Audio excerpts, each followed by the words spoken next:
안녕하세요. 대단히 반갑습니다. 수필 읽어주는 남자 자한형 이종수입니다. 이번 시간은 133번째 시간으로 멜리나 메르꾸리라는 수필을 읽어드리도록 하겠습니다. 멜리나 메르꾸리. 요즘 한창 인기를 끌고 있는 예능 프로 중 꽃보다 할배라는 것이 있었었다. 이번에 나온 여행기는 그리스 편이었다. 한창 어려움을 겪고 있는 나라로 알려져 있지만 서구 문명의 발상지로도 유명한 곳이다. 그런데 그 프로 중에 할배 한 분이 일행과 따로 떨어져 뭔가를 향해 가고 있었다. 그것은 멜리나 메르꾸리 흉상을 향해 가는 것이었다. 과연 그녀는 누구인가 궁금증을 유발하고 있었다. 얼마나 대단한 여배우였길래 아직도 그를 기리기 위해 그렇게 흉상까지 만들어 놨을까. 호기심이 일었다. 간단히 이야기하는 것으로 그녀를 살펴보면 1925년에 태어나서 1994년에 암으로 사망했다. 아테네에서 태어난 그녀는 부모의 이혼으로 인해 30년간 아테네 시장을 지낸 할아버지 스피로스 메르꾸리의 손에 의해 자란다. 고등학교 시절 영국으로 유학을 해서 케임브리지 연극학교에 입학해서 교육을 받는다. 그런 와중에 백만장자와 결혼해서 지내다가 대학을 졸업하면서 남편과 결별한다. 1954년 영화 스텔라로 데뷔한다. 1960년에 미국인 영화감독 질 다생이 감독한 영화 일요일은 참으세요의 주연으로 출연해서 칸느 영화제 여우주연상을 거머쥐면서 스포트라이트를 받기 시작한다. 그리고 그녀는 질 다생과 결혼한다. 질 다생은 미국인이었지만 메카시즘에 의해 미국에서 추방당한 영화인이었다.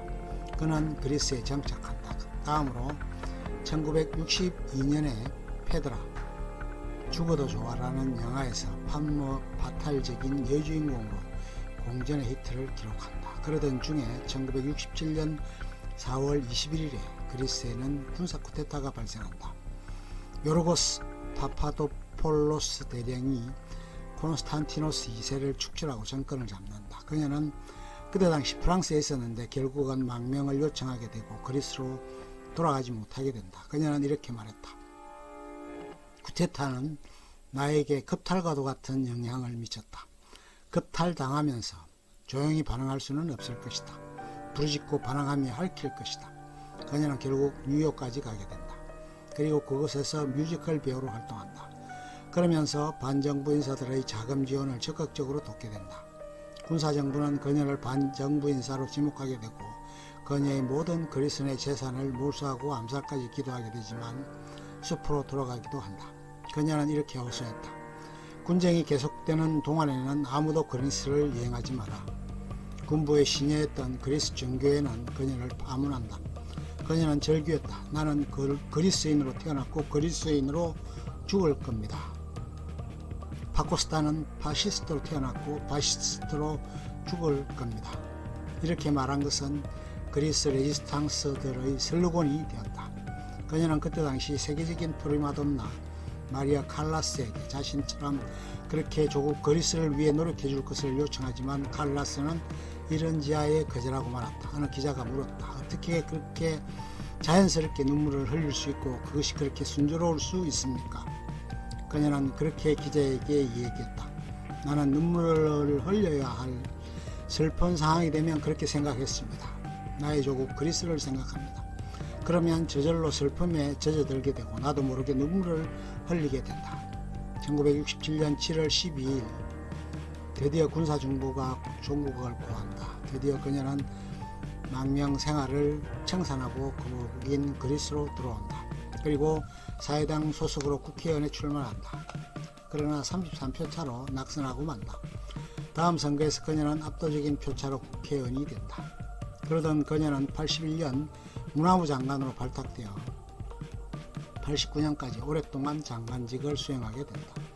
무려 43번의 개각이 있었지만 문화부 장관만은 그녀가 독보적으로 그 직을 유지하게 되었다. 그녀가 심혈을 기울였던 역점 4번 문화재의 반환이었다. 오스만 제국 주재 대사 엘킨 경이 소벽 조각상이라는 것을 가져가 대형 박물관에 비치해 놓고 있었다. 파르테논에 있던 17개의 조각상으로 엘긴 마블소라는 명칭으로 불렸다. 그녀는 심혈을 기울였지만 끝내 그 반환을 못 보고 눈을 감고 말았다. 1994년 지병이었던 암으로 인해 생을 마감하게 된 것이다. 그리스의 잔다르크로 명명되기도 했다. 그녀의 주연 영화에 대해 잠깐 살펴보자. 일리아는 참으세요라는 영화이다. 일리아라는 페레우스 항의 여걸은 무수단의 헌물을 받는 존재였다. 옷을 하나씩 벗은 후 비키니 수영복 차림으로 바닷속으로 뛰어든다. 그러자 그녀를 추종하는 남자들도 모든 일을 팽개치고 물속으로 뛰어든다. 그녀는 자신이 원하는 남자만 상대하는 이였다. 호머라는 미국인 기자가 일리아를 갱생시키기 위해 노력한다. 밤의 세계를 주도하는 얼굴 없는 그림자라는 두목은 호머에게 물적 지원을 통해 일리아를 조종하려 한다. 일리아는 호머를 통해 새롭게 갱생되게 되고 그와 사랑에 빠져들게 되기도 한다. 그러나 그의 뒤에 배우 세력을 알게 되자 돌변하게 된다. 거리의 여자들과 단합된 일리아는 집단 행동을 하게 되고 감옥에서 단체 행동에 나선다. 결국은 방세등을 현실화시키고 단합된 힘을 과시하게 된다. 결국 호머도 배를 타고 미국으로 떠나게 된다. 일리아와 호머는 야외 공연장에서 공연을 구경하기도 한다. 다음은 페드라이다. 거대한 배인 페드라호의 진수식을 갖는다. 페드라는 그곳에서 수많은 사람이 지켜보는 가운데 자신의 이름을 딴 배의 테이프를 건넨다. 남편은 멋진 반지를 페드라에게 선물한다. 그녀는 최근에 해운회사 사장과 재혼한 상태였다.